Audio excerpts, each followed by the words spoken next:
Good morning. All right, it's me today. Y'all have me, and then Megan Turnipseed's actually going to run the team meeting for us today, so I'm super excited for y'all because she's awesome. Scott is at a class in Dallas-Fort Worth area getting his legal update done so he can come back and teach y'all the material so the material he's learning today comes out in January, so he can teach that new stuff in January. It's not going to be the stuff that's taught this Thursday. However, yay, so legal update. And Avis is actually teaching the class, so they're together. They're in Dallas-Fort Worth. And Mary's not available today, so we're going to do risk management, just us. So I'm going to start with a couple of things, and then we'll get into any questions y'all have. So first thing I wanted to let y'all know, in the Policy and Procedures Handbook, which I'm sure y'all have read, you've combed through every word. It's really important you do, only because there are policies in there that affect your everyday way of doing business and how we can support you here in the office. So one thing that we've had happen quite a bit lately is we've had option checks delivered to the office, which is completely fine. We're okay with you having people bring option checks by. We'd rather them be delivered here than at title company, because everyone knows that option checks do not get delivered to title company.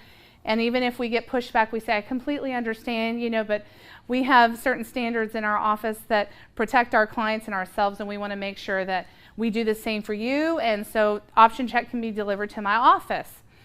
The best thing to do is, one, call ahead if you know someone's coming. Sometimes you don't, right? Sometimes someone just shows up at the office, you get a call and say, someone's here, they've got checks for you, we're not sure.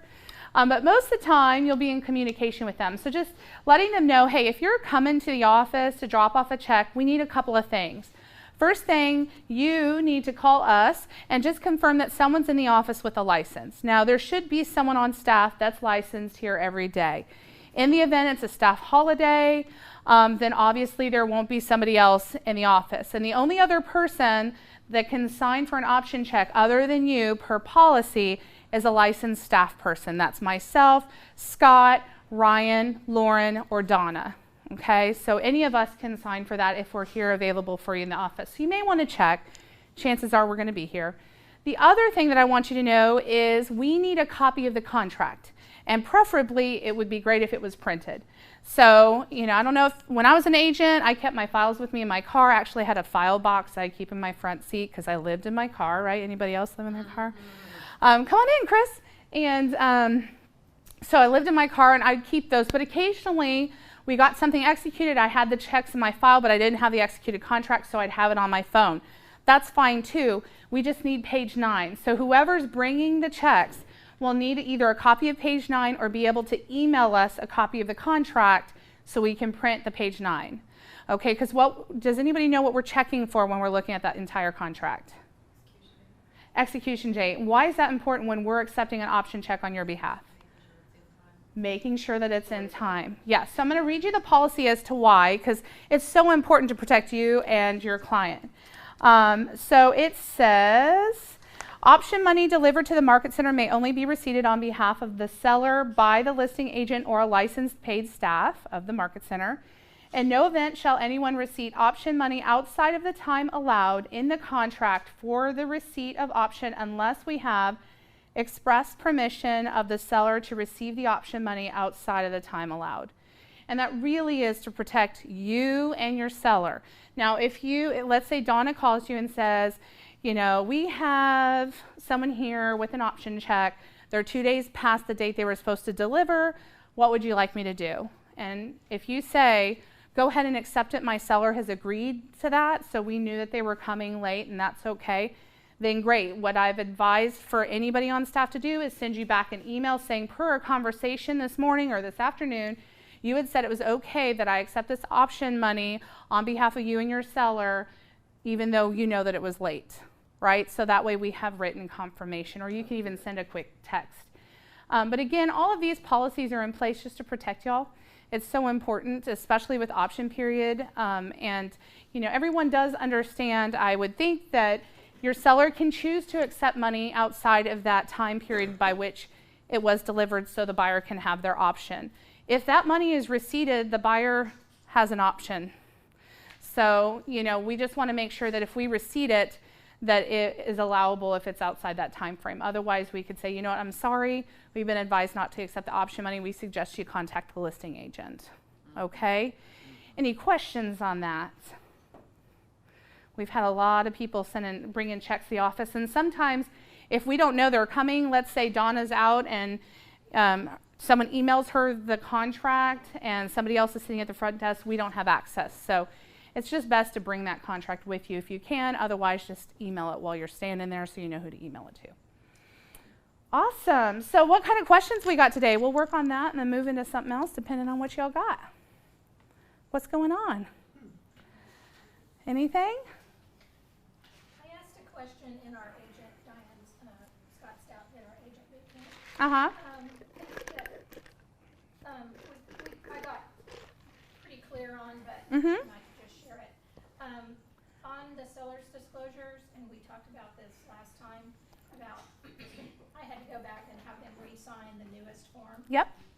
And since they had already signed it, I went into .loop and transferred everything, and then I sent them an email and said, I've mirrored what you signed in hard copy, but look it over. If it is exactly the same, and I was clearing my direction to them, then just e-sign. Is that okay, or are we never ever supposed to touch the seller's disclosure? You're never supposed to touch the seller's disclosure. So the fact that I checked those boxes, I should not have done that. No, ma'am. Okay. And They could say Yes, that. they could. Yeah. They didn't Yeah. tell you that. And I get that. I just. yeah, and it could be, so the seller's disclosure is the number one document that is pulled in any lawsuit on a listing. In a buy-sell situation, that seller's disclosure is evidence, and sometimes the biggest evidence against something, and it's scoured and people look for issues. So even if you were to accidentally miss a box, or let's say you understood, does anybody know what a French drain is? Let me say this, how many people don't know what a French drain is? It's okay if you don't. So I was a baker for many years, so I know what a French drain is, right? So my definition and my understanding may not be my seller's definition or understanding. And so the way you would advise them is, I know that it's a hassle to have to re-sign something or refill it out, but here's the thing, it's in your best interest that we do this. So take the time and go ahead and refill it out, because in terms of liability, I as your agent cannot fill this out for you. And they'll do that. Yeah. They're really nice. Yeah. They're fine. But so what I should go back and have them hand do another one. Yeah, or you can actually send it, if you're using .loop, you can still send it through .loop, and there's a section that says can fill and sign, Right. and they can digitally go through and do it. And we have, behind the scenes, we can see who logs in and what they're doing. Okay. Yeah. So we can kind of tell who's filled it out or not. Okay. Yeah. And as far as what gets uploaded to MLS, it should be that hard copy. Yes. Is it okay if it's the digital one? It can be digital. Yeah. Okay. Yeah, so when you start using DocuSign, it's going to be digital. Most everything of what, I had a lot of clients who liked the wet ink, right? They want to check the boxes, but and so it depends on your clientele. I don't care. Yeah. I think they're low risk, but I'll do it. Sure. So digital is fine. We just want them to fill it out. So as long as you send it to them and that says can fill and sign, and we can see that they've logged in and filled it out, and then they sign it, and you can use that one on MLS. Yeah, we just don't want you filling it out. In fact, I really don't want you answering questions about it either. If it were up to me, it would be very basic stuff. So you have 3 choices, yes, no, or unknown. If you don't know the definition of something or what something is, or if your home has it, or if it's normal to have it, if it's not normal. If you don't know what the smoke detector code is, yes, no, or unknown. It's okay if you put unknown if you truly do not know. Disclosure is best. So if you have a window that doesn't work, you need to, if you mark yes, you need to describe what it is that's going on in the home. It's best case that happens, so that way if someone's doing some kind of inspection and they say, well, this window doesn't work, well, it was disclosed rather than not being disclosed. Now, it's true that the seller may not know because they don't open their windows, right? How many people open their windows twice a year like they're supposed to? Not many, right? Because it's hot in Texas, and when it's not hot, it's freezing. There's no in between. Maybe this week will be in between. We'll see, right? But so the best thing is just say, I'm going to give this to you. It's best that you fill this out. I can answer questions very minimally. There used to be a service. It was a law firm that had, and I think they're still around, but I think that we're not partnering with them anymore for probably good reasons. Yes, Seller Shield. And so they used to give definitions so you didn't have to. But truthfully, as long as they are 100% transparent in how they're filling that out to the T, you'll be fine. And again, the best thing, thank you for bringing this up, is to make sure it's fully filled out. Because some people will just not check boxes. I don't know what that is. That's okay. That's why you can check unknown, which is like NA. Not really sure, what that looks like. So absolutely don't fill it out for them, yes. All right, great question. What else we got? Come on. Are we seeing a lot of contingencies out there? Yes.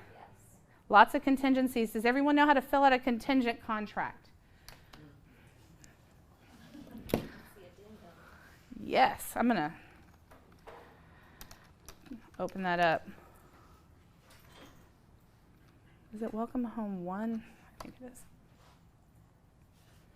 Nope. Exclamation. Thank you.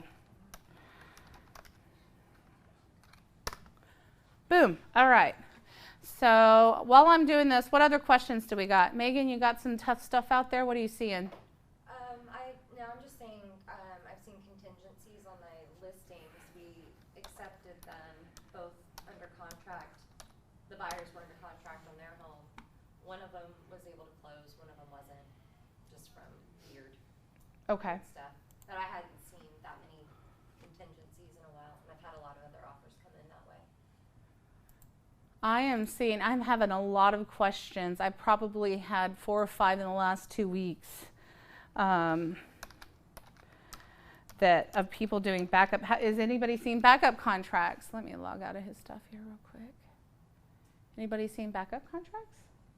I had one that I submitted. Yeah. My backup went into first contract, so that was a good thing. That was a good thing, right. So you're going to see those, the further north or east-west that you go, where houses are a little more affordable, right? You're going to start seeing backup offers because the market is moving a little slower or moving fast, depending. Hold on, let me think. What's my password? Oh, no, it's this. I did it. Okay. So it's hard when you're like up here and on your computer, everything's pre-saved, right? Close. My transactions. Let's go to practice all these wonderful loops. Okay. So addendum for sale of other property. So this is what most people call a contingency, right? This is the addendum for sale of other property by buyer. So to go over this kind of quickly, obviously the address of property is the one that you're contracting on. The buyer would like to purchase, okay? And then paragraph A is, it says the contract is contingent upon the buyer's receipt of proceeds from the sale of buyer's property at. So this is the sale of the buyer's property. So not the one they're putting a contract on, the one that they either are about to list, have listed, or under contract. Now, most people would prefer to see, if they're going to accept a contingent offer, that this property in paragraph A is under contract, and even better if it's out of option. Now, the reality is that can't always be the case, right? So something that you can do while turning in this document to help your buyer have a, build a better case, for the seller to accept their offer is a market analysis on the property that they're currently selling. I've had people say, well, it's being listed in Idaho. Okay, that's fine. Just call the listing agent over there and ask for some type of market analysis so the seller and the listing agent can see what the time on market is. Because when we get into this paragraph, it's going to be important. So continue on paragraph A. This date is when, so it says this is when basically the contingency is going to be. So, it's contingent on the receipt of the proceeds on or before this date. So if it's not under contract yet, you're kind of throwing spaghetti, right? And so obviously you're going to be amending things as you go along once you get under contract. And it says if the contingency is not satisfied or waived by the buyer by the above date, the contract will terminate automatically and the earnest money will be refunded to buyer. And it says, of course, the date inserted in this paragraph should be no later than the closing date specified in paragraph 9 of the contract. So in paragraph 9, if you put a 45-day close, how realistic is that if you're not even under contract on this stated property, right? So making sure that you're matching as much as possible those dates, or that this date doesn't go after paragraph, whatever's in paragraph 9. Any questions on paragraph A for a contingency? So it's pretty clear. Okay, so paragraph B. So we know that while a property is contingent, we know that a seller can still accept offers, correct? So it can be listed as active contingent. If you are in CTX MLS, they don't have an active contingent, so it typically will stay active. It's just how that MLS works. So your seller, if you have a listing, can still take offers. And if they get an offer, and they love that offer, let's say it's better or equal to or can close quicker or more assured, whatever the case might be, and your seller says, well, Lee, I really like this new offer that's come in. I would like to take it. So then you say, well, I've got to notify the buyers that we've received an offer that you like, and we have to give them their time frame. So in paragraph B, that's the number of days that the buyer has to make a decision to remove the contingency or not. And there is a form actually that I can show you that puts this in writing as well. Okay, so the seller can submit that to the buyer. So you have a number of days. Now obviously, when you're negotiating, the buyer wants these amount of days to be as long as possible, right? Mm-hmm. And the seller wants those days to be as short. Like, we want you to have 24 hours to make a decision, because if we get a really great offer, I mean, it's been a hot property, then we want to be able to make that decision pretty quickly. So it's negotiable. There's no right or wrong way. It's whatever the seller and buyer decide to agree on. But they get that number of days. And if they say, you know what, Lee, we're going to go ahead and remove our contingency. And you say, okay, well, you're going to deposit this amount of money, right? That's what this paragraph talks about is, if the buyer decides that they can purchase the home that's up at the top, right, without the sale of the property in paragraph A, then they can remove the contingency by putting this amount of money in.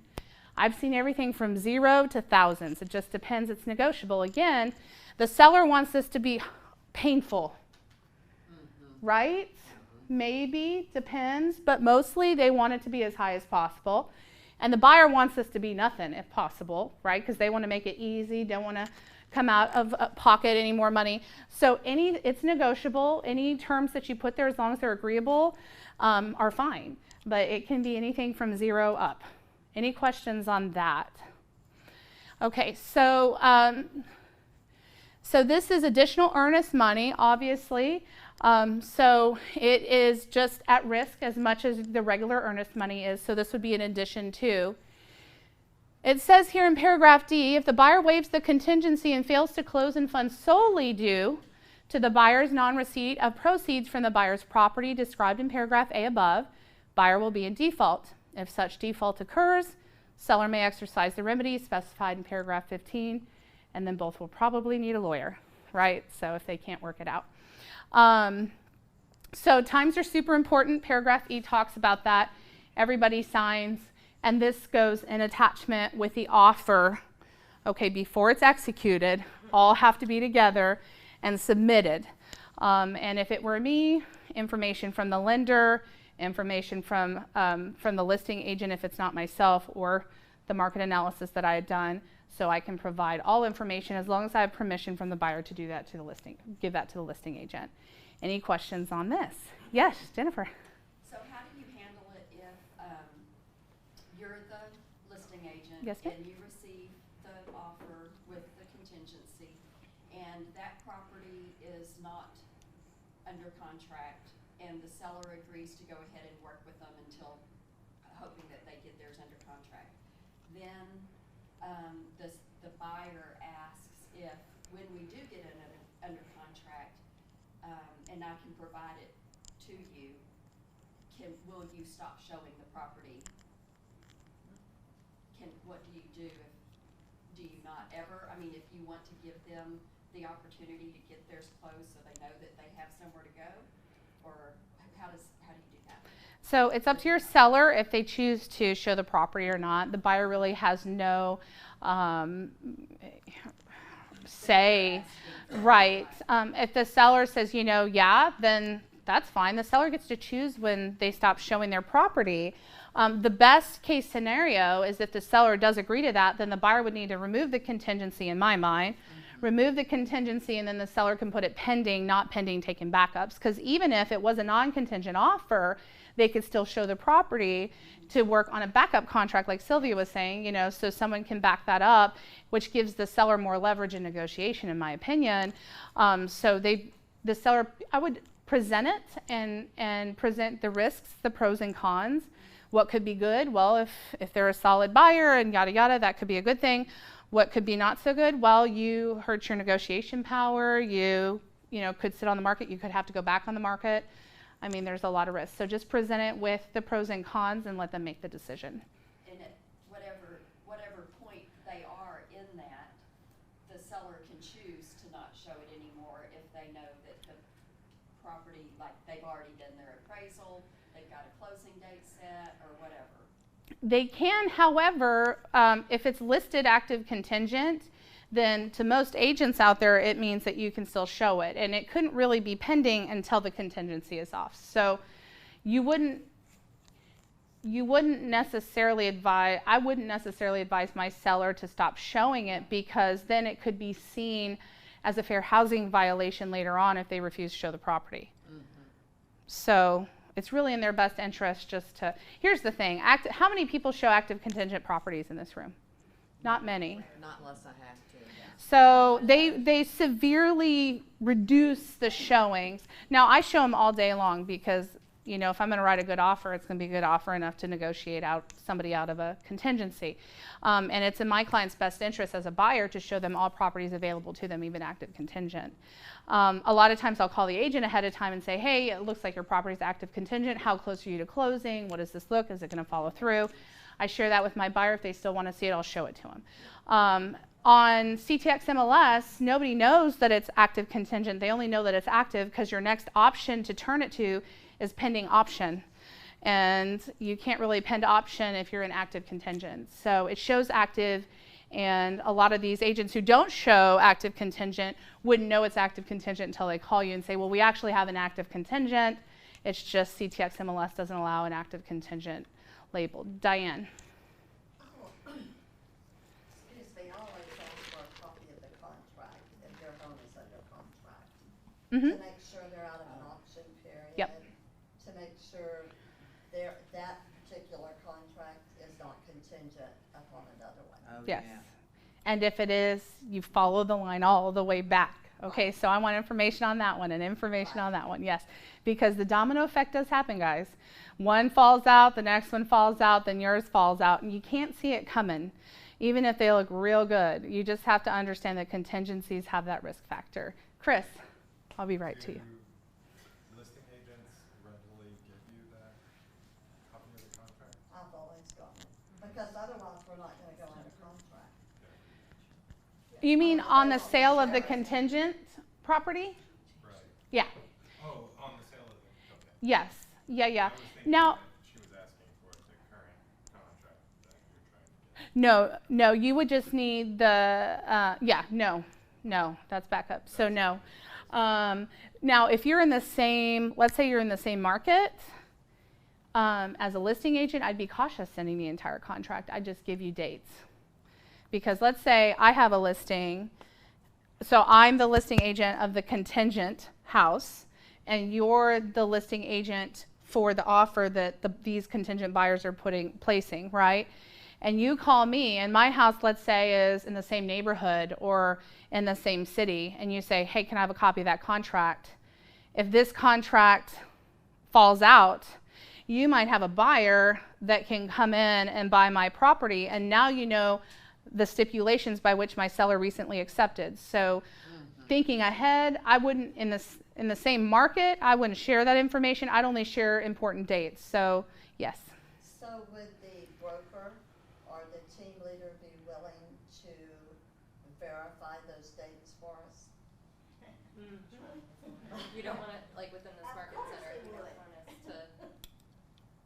So if Megan and I were doing a deal and she's not gonna give We it send it to to me. you and we verify it Yeah. for us to protect for in that situation if you don't want us sharing that information. I think that would be okay. Yeah. I think that would be okay. We could depend on your honesty. Oh yeah. So an intermediary is even trickier, but yes, yeah, I think that would be fine. And then also putting it in writing. I wouldn't just be like, hey, what are the dates? And then trusting. I say, can you email me? And I would put in writing. Can I have the dates of blah blah blah blah blah? What are And make sure that the forms are, it's not a contingent offer. Correct. That kind of thing. Correct. Okay. Or just ask, is this a contingent offer, and then get it in writing. Get it in writing.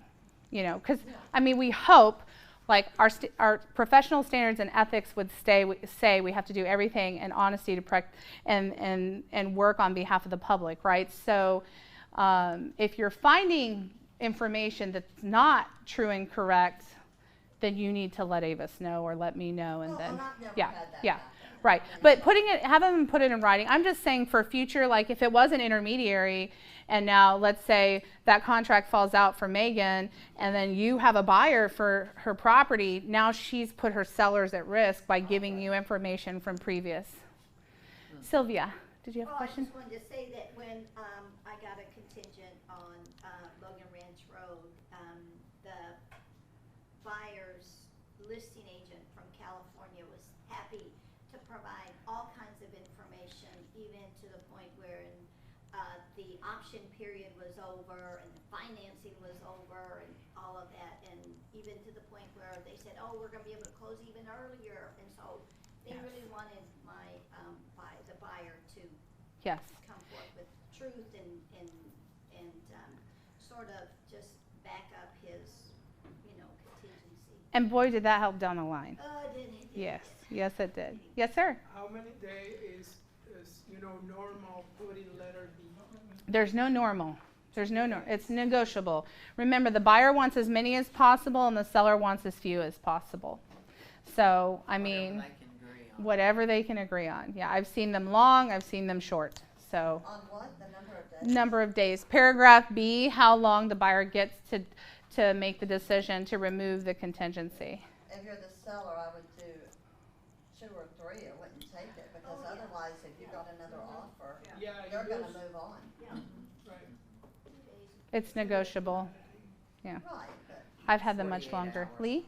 Can you put hours? No, days.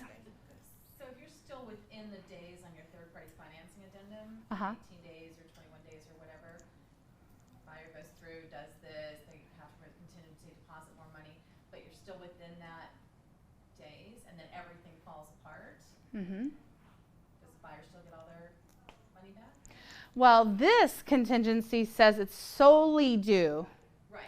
to non-receipt of proceeds.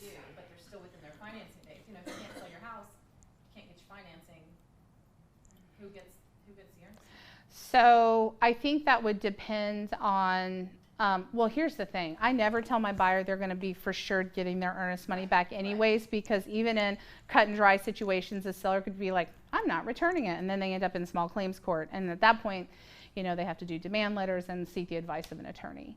But this is just solely due to non-receipt. So if they don't receive the funds and they're still under the contingency, then it states that they would get their earnest money back. If they're outside of contingency, then they're held to whatever their financing contingency is, depending on the loan product. But even at that point, if they don't have the proceeds, then they wouldn't qualify for the loan. And if they're in financing contingency, they are. But most of the time, this contingency far outlasts the financing contingency, unless it's negotiated differently. Yeah. Closing dates back. Yeah. But if this were shorter than the financing contingency and they still had their financing contingency, because you'll have buyers who say, look, I'll remove the contingency. I know we're going to close on our house. Yeah.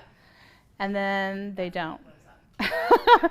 And then, you know, paragraph 15 comes into play because most of the time they're out of their financing contingency. And the reality is, you know, if this is shorter, because most listing agents, you know, when they're talking with their seller doesn't want a longer financing contingency. They want them to coincide with this. So I think it's just very dependent. At that point, if they're within the financing contingency and they can't fund because of something on financing and this contingency has already expired, then, I mean, I would think they get to move forward however the financing contingency states. And I would want information from the lender as to what happened.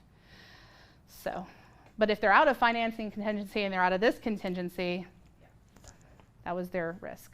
All right. Is that good? Is that good information? It's still funny that most builders don't accept No. contingencies. Most builders do not, right? No, I've not seen that. Occasionally I've seen 60-day. I had a buyer lose $10,000, but I told them the minute you write the check to the builder, you're never going to get that back. So Right. I've got 4 right now. That are 4 different builders that are looking at contingencies. Most of them will put a timeline on it. Yes, there's a timeline. Especially if it's a 2-day bill. All right. And Syntex, Carruthers, D.R. Horton, Syntex, Carruthers, Vail Irwin, Jail Builders, Custom Builders. There are some, you just have to ask, and most of them want to see that the contingent property is I'm gonna move my stuff under so people can contract sit. and out of auction. All right, Megan, do you have to log in to get that link, or I think he sent it to me actually. So Okay, yeah, if you have it, that'd be good. Can they hear me? I don't know. if They that's on can, right. it is on. It is. I'll make sure I have it close to me. Okay. That'll be, might be faster. We don't have to get Liz. Come on in, come on in. I don't know, she might have it. I don't know, hold on.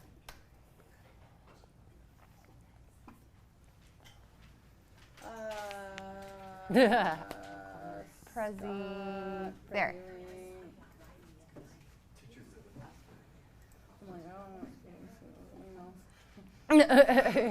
It was so small. I know.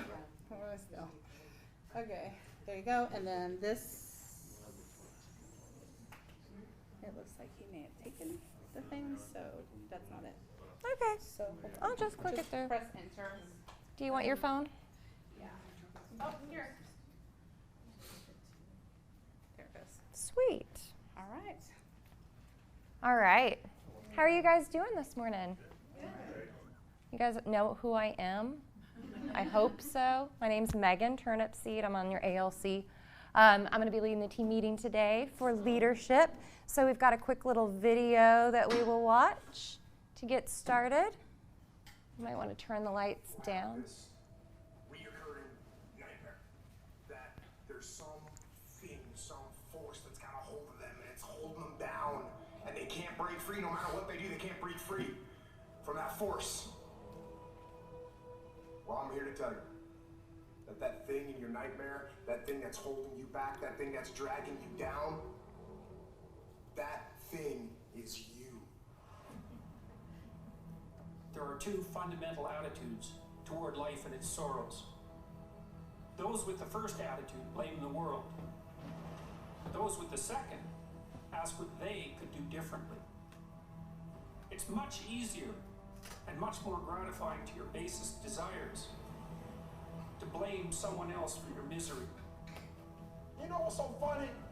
We want people to make guarantees to us, but we're not willing to make guarantees to ourselves. That's the problem with some of you.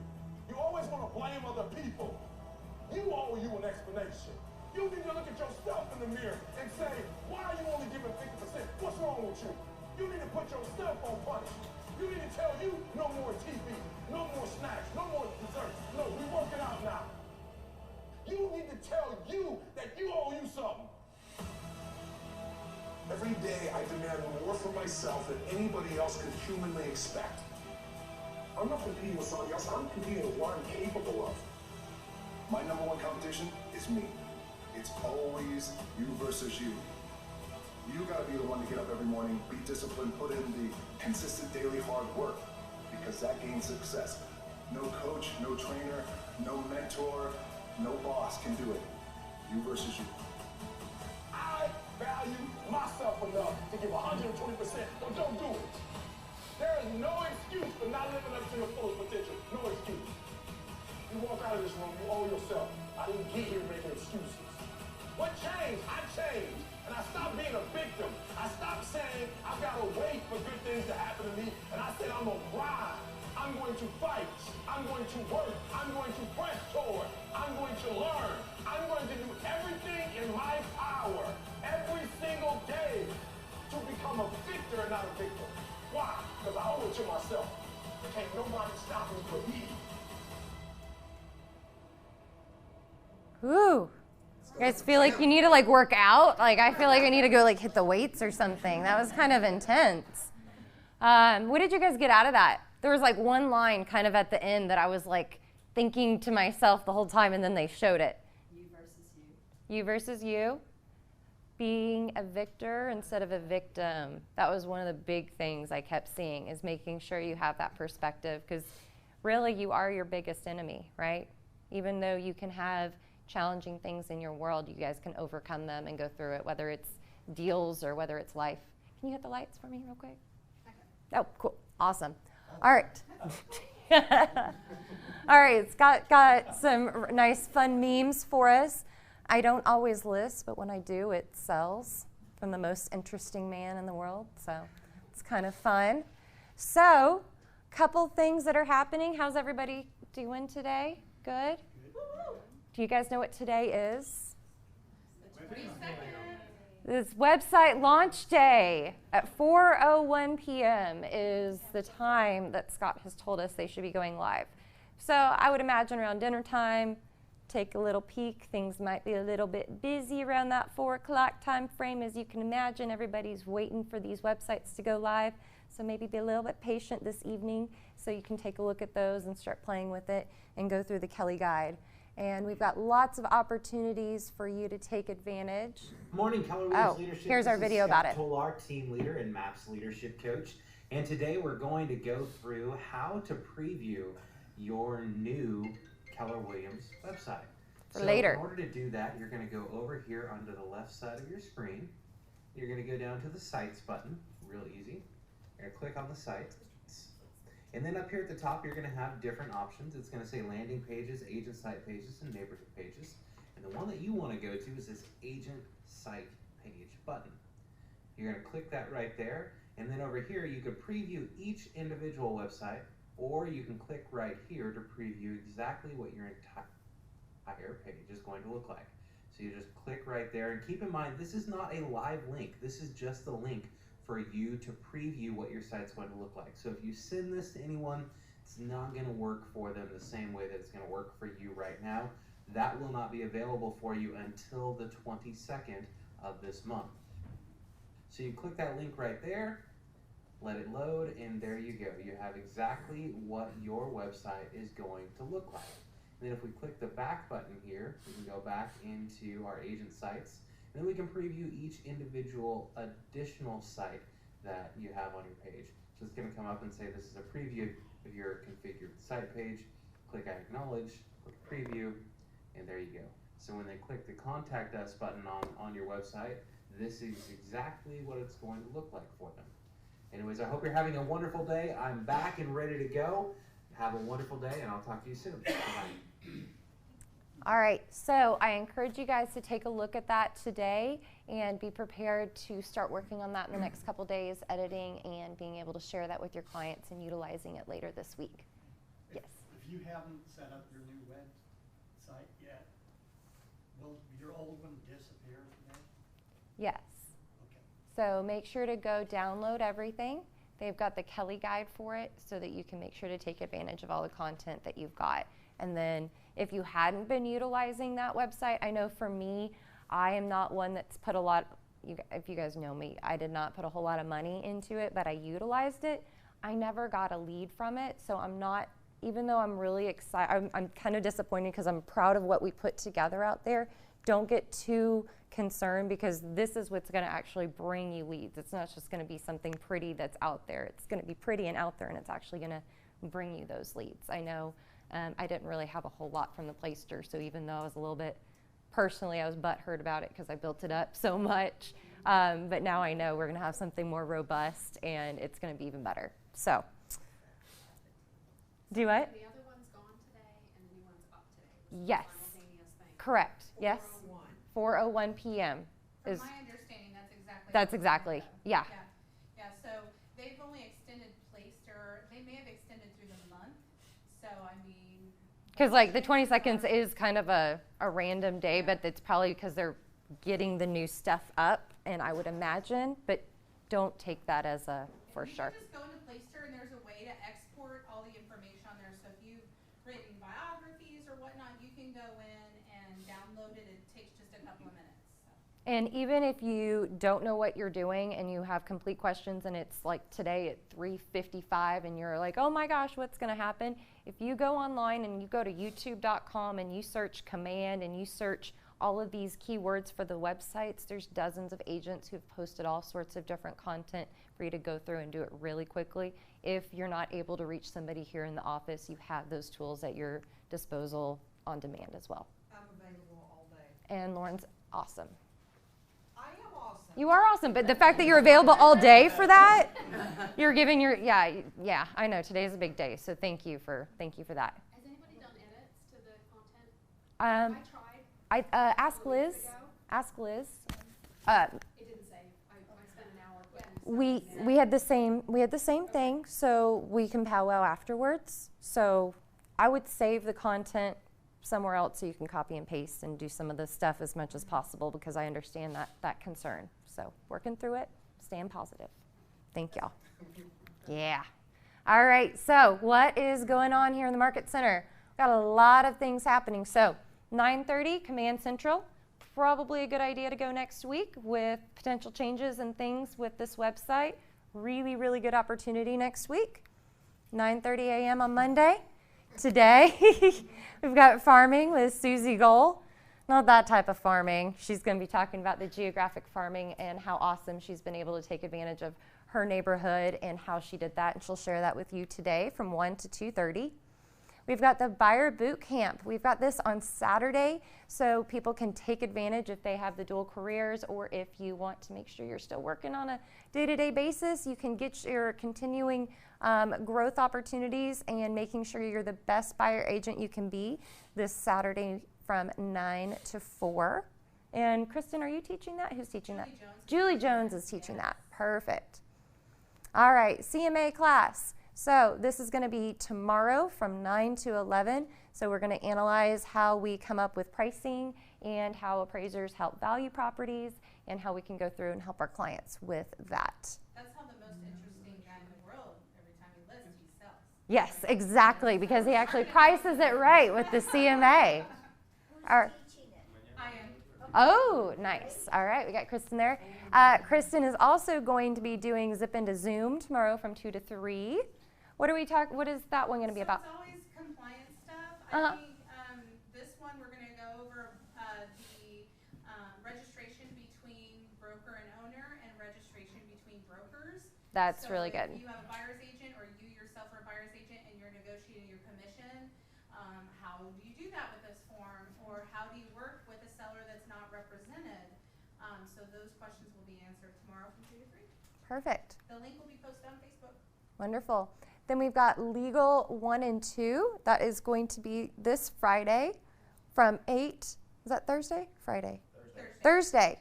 Oh, man, my dates. 8:30 to 4:30. We will have lunch. $35 for the 2 classes that you guys will and always need. And I'm sure you guys can't guess who's teaching that one. Our main man, Scott. All right, then we've got the Website Genius Day. So on Halloween, next Thursday from 11 to 2, we're going to have another opportunity to work on those websites. I'm sure we're going to go over it Monday. In case you can't be there or want to do a little bit more, we're going to have our Genius Bar Day. So put that on your calendar on Halloween, 11 to 2. I'm sure we might have some fun Halloween dress up something, I don't know. We'll also be teaching you how to move your contacts from Ooh. wherever they're at, whether they be in your phone or. So if you haven't transported everything, you can get it in there. Correct, and then we'll also be touching on DocuSign. Can we also do, when you say like transporting contacts, can it be like from Facebook? Sure. Can we put that on the list of places? Because I know that's one place I haven't pulled people from. Yes, you can export your list. I want to tag that whole list and do a whole totally different group. Or LinkedIn too. That's a good idea. All right. More to-do list. Thanks, Kristen.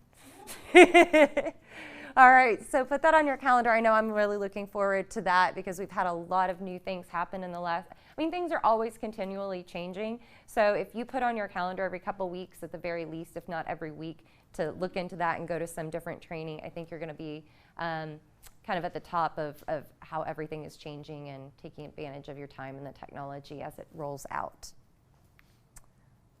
All right, so let's talk about it. So new listings. Who has some new listings to share? Kathy.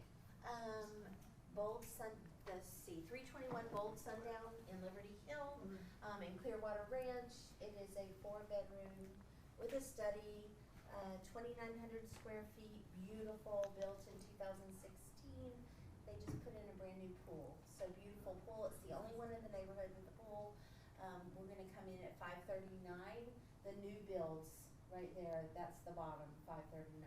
So. And what neighborhood did you say again? Pardon? What neighborhood?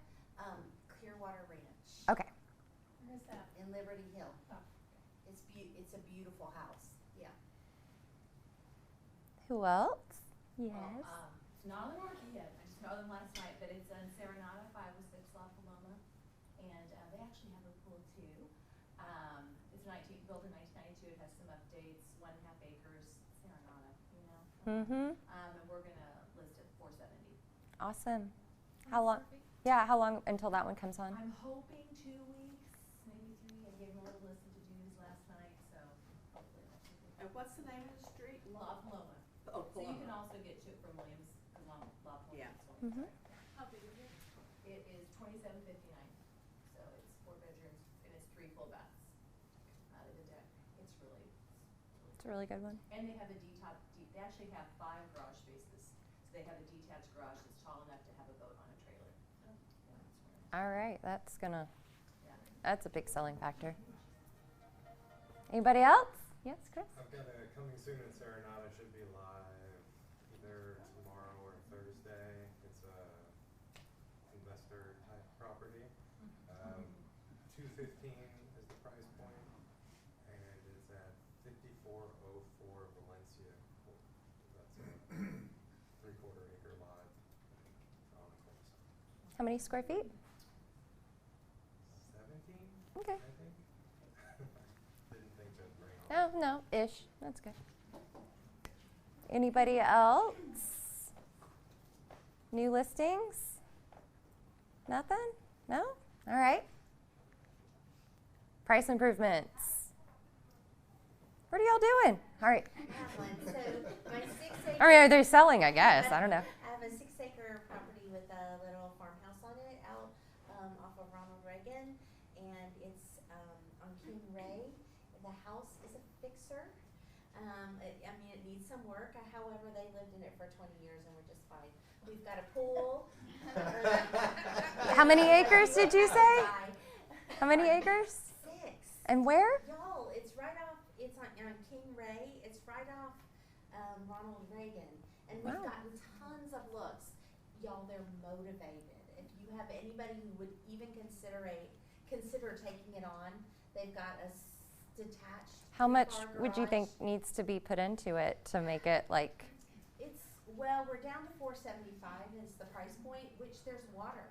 We've got water access and all kinds of stuff. It's beautiful. What school district is it? It is Liberty Hill School District. So it's a Georgetown address, but Liberty Hill School District. I think you could probably pretty easily drop $50 grand in the house and be okay. Yeah, like when you think about redoing kitchen and that. I'll talk to the girls. 1,800 square feet.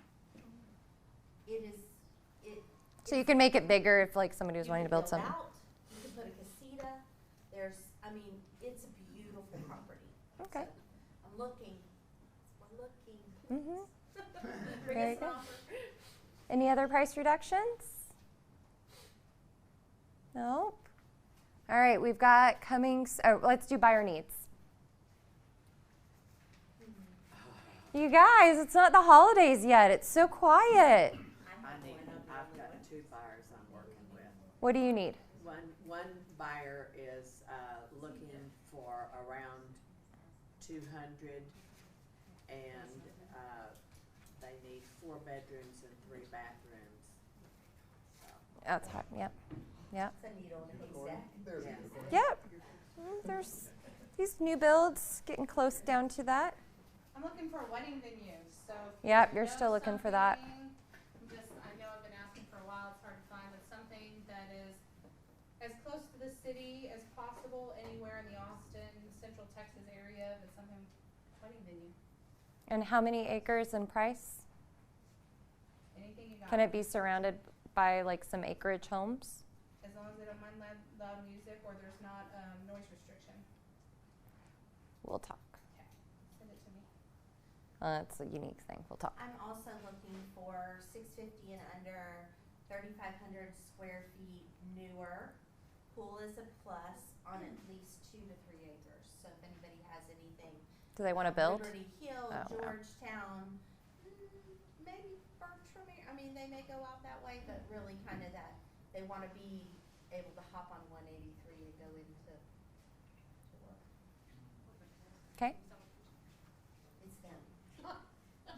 They want what they already have? They want a media room. All right. Any other buyer needs?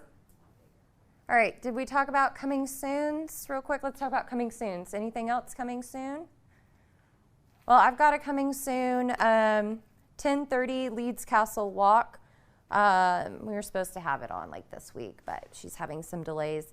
It's going to be listed at 209. It's a 3-bedroom, 2-bath, no HOA, 2-story. It does need some cosmetic updates. It hasn't been updated in the last few years. Where's Leeds Castle? Where's that? Georgian Place over, yeah, What's the price? 209. And then one I failed to mention, a new listing, if you've got anyone out in Burnett, we've got new construction homes for 230, 240 for 3 to 4 bedrooms, single story, reclaimed wood, granite counters, recessed lighting, all sorts of architectural details, covered front and back porch. Can do custom or we have pre-designed. How big are the lots? About like traditional lots. Nothing, I think like 0.2 is the biggest on a cul-de-sac. Nothing super, super spectacular. If you need larger lots and have a deeper pocket, we've got 2 specs that are being built in Headwaters of St. Gabriel under 450 for traditional farmhouse, 1.5 acre lots with views, underground water, stuff like that. What other things are going on in the market? You guys seem really quiet today. It's not Thanksgiving yet. It's not Christmas. I might expect this like the week before Christmas, but what are y'all seeing in the market? Slow? Buyers slow, listings slow? Both? Crickets? How many went to business planning clinic? Part of it, You guys feel good about where you're going for 2020? I'm excited about it. So tell me about a couple other things that you have going on in the Market Center. I've got a couple events I was going to share with you outside of real estate. Does anybody have anything that they want to share going on? Charities, special events, things you want to promote? I have something. So November 1st, Friends of Meridian is holding.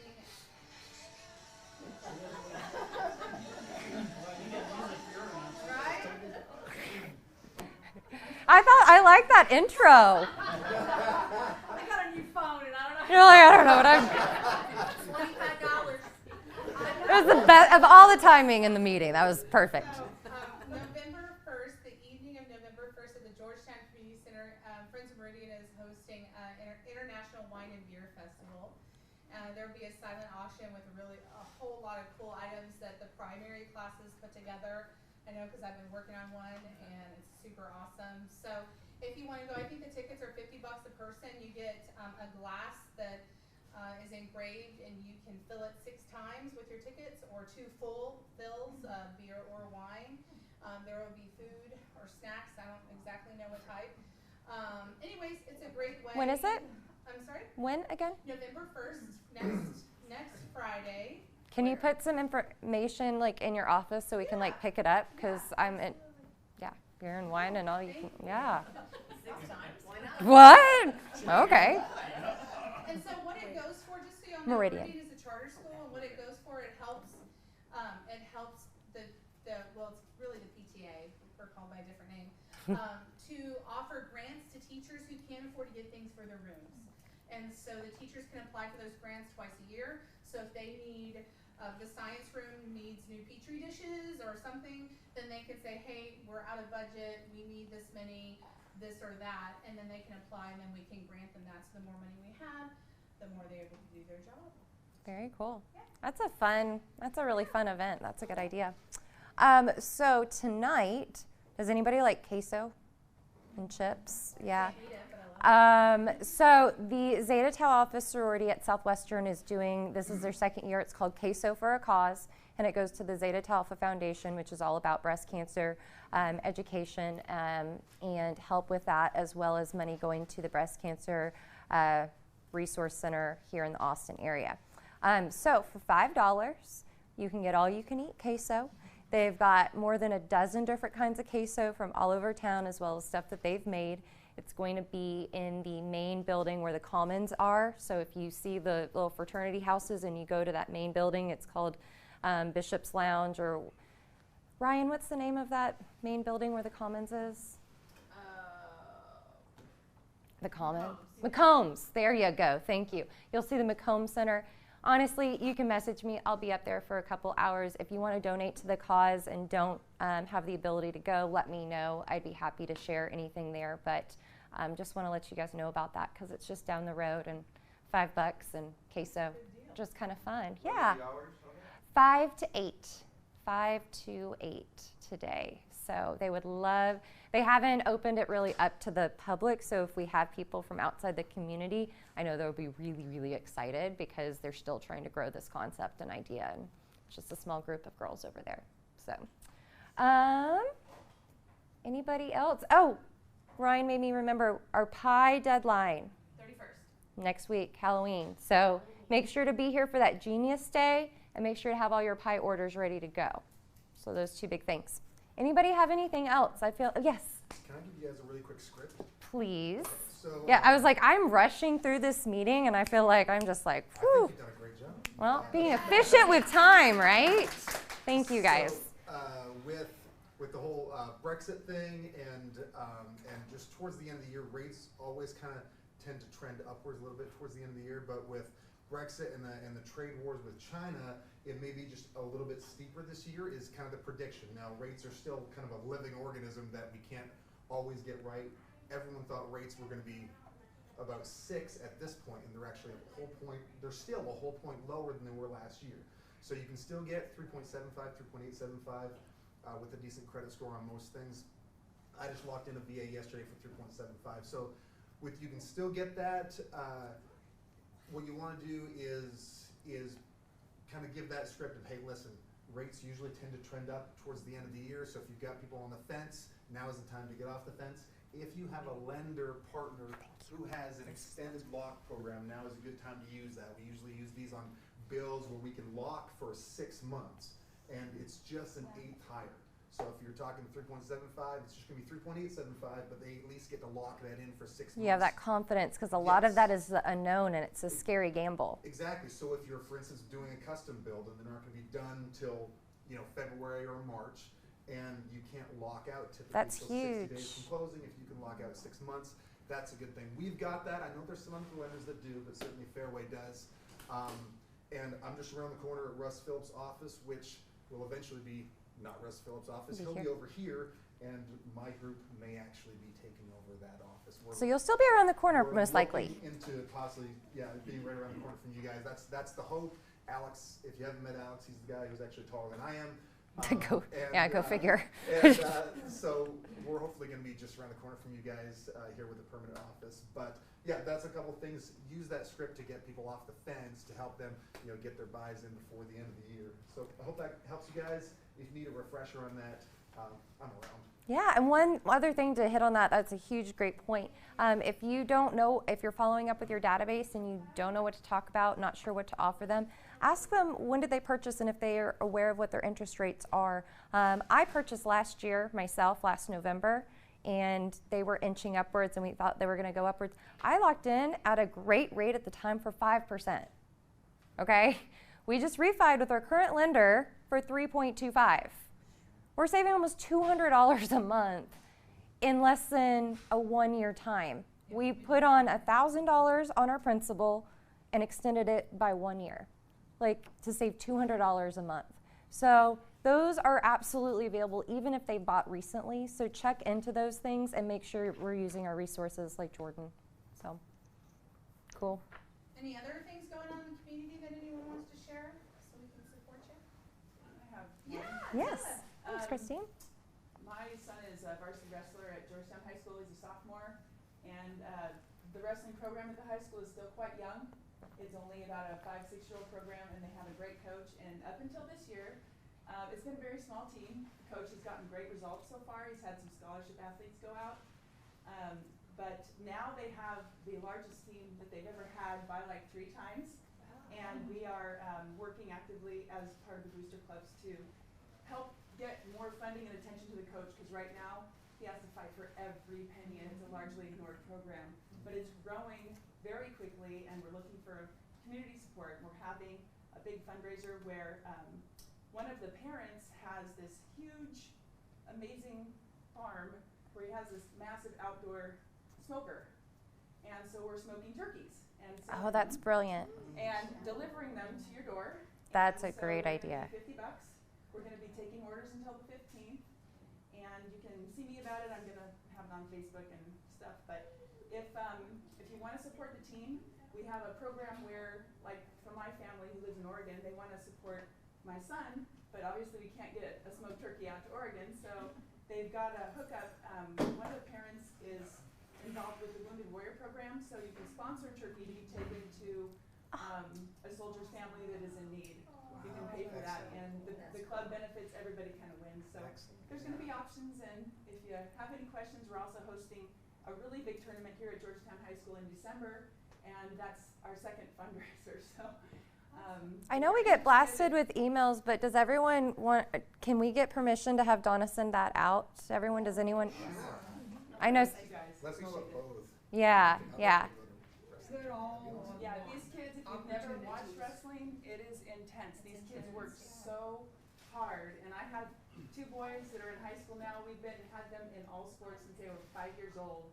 By far, for us, wrestling is the hardest, and it's the one that he landed on, the one, and it's oh, you're killing me. Because it's super intense. These kids are tough, and the coach has a very high academic standard.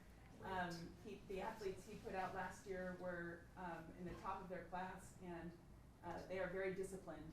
Awesome. So Thank you for telling us about that. Yeah, I wouldn't have any idea. It's just a fledgling program that's blooming.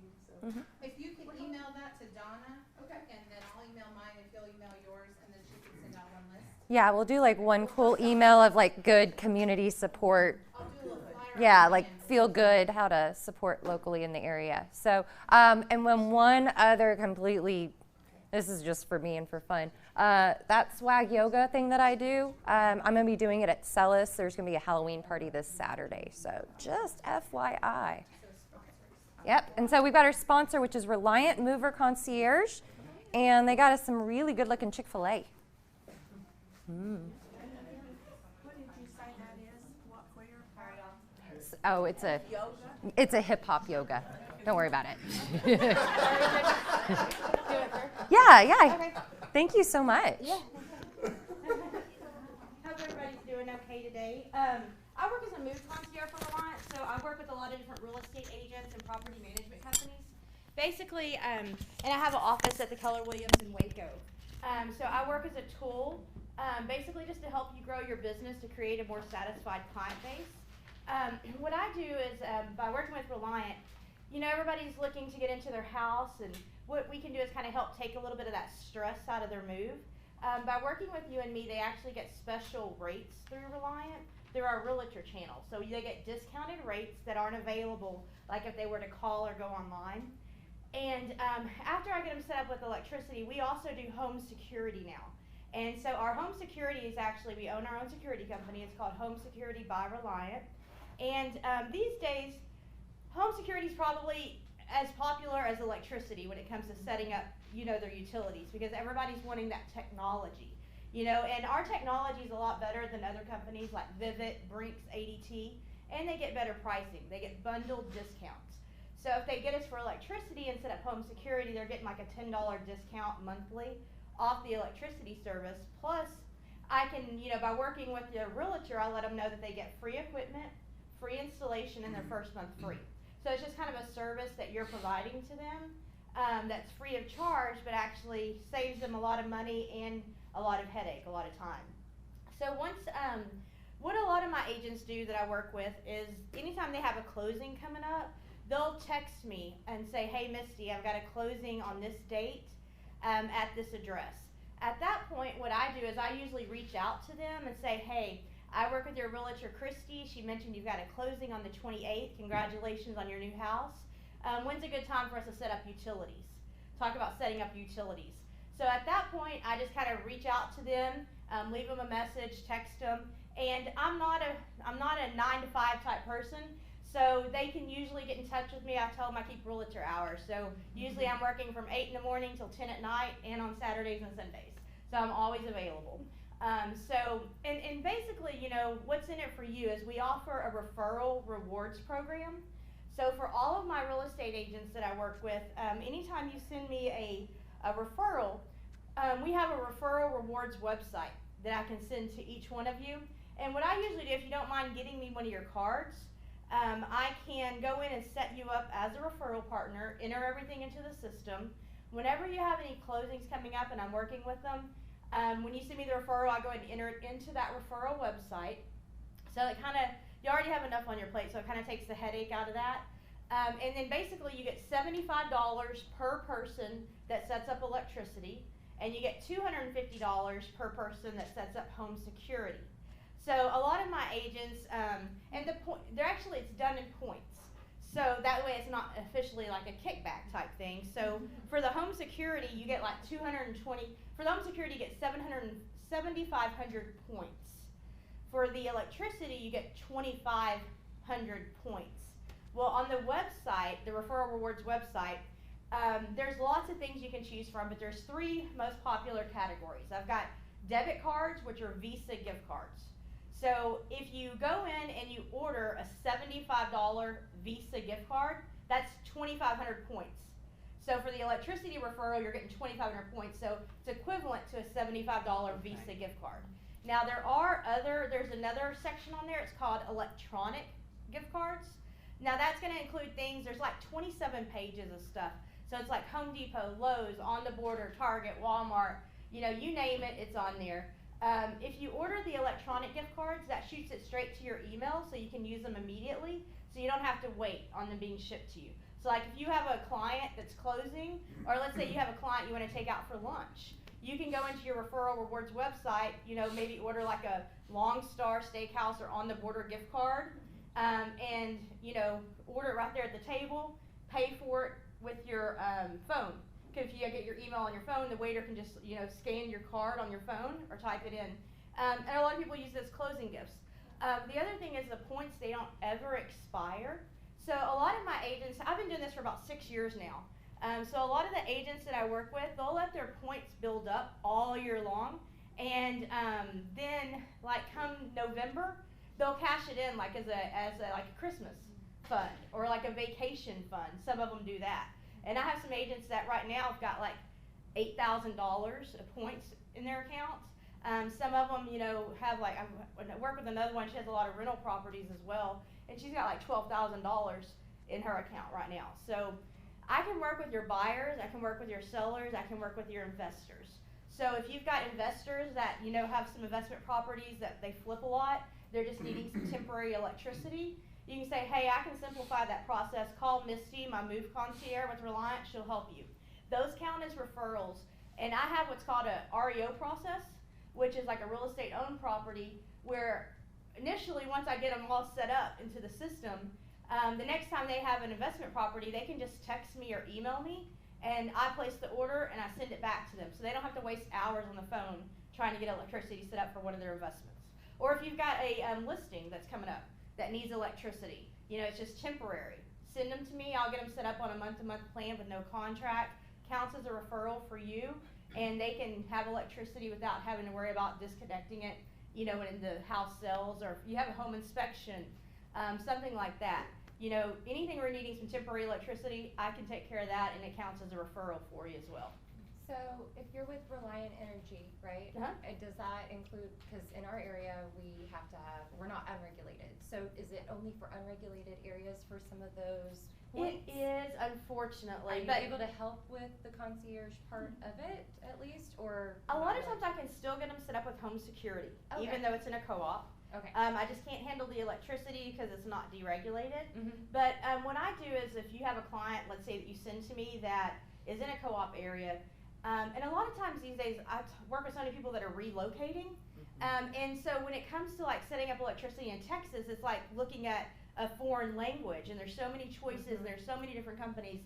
So whenever you can give them that little peace of mind of, hey, call Misty, she'll get you the best rate, she'll take care of you, you know, that really helps out a lot. But for your people that are in co-op areas that you send to me, what I do is I usually still contact them and say, hey, I'm sorry I'm not able to help you. I work with your realtor, she mentioned you're closing.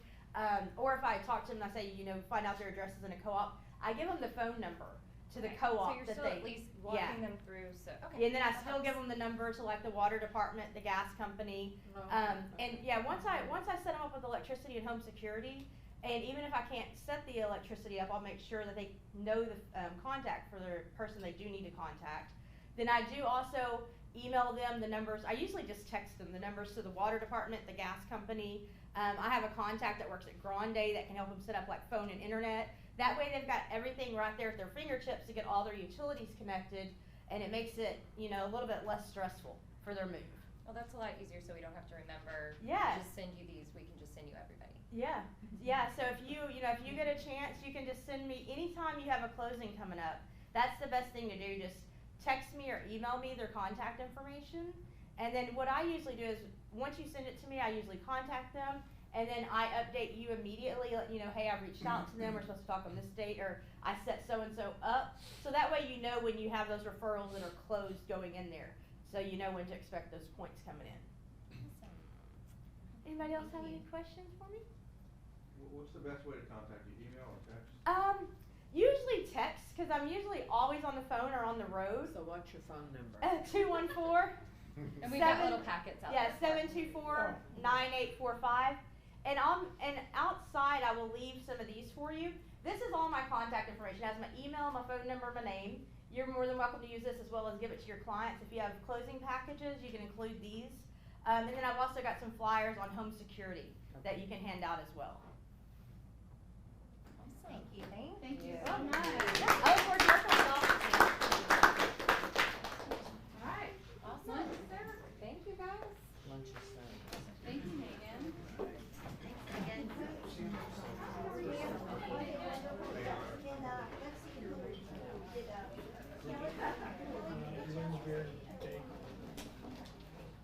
How are you today? Still gonna do lunch? Yeah, you know, I ended up going to Chicago.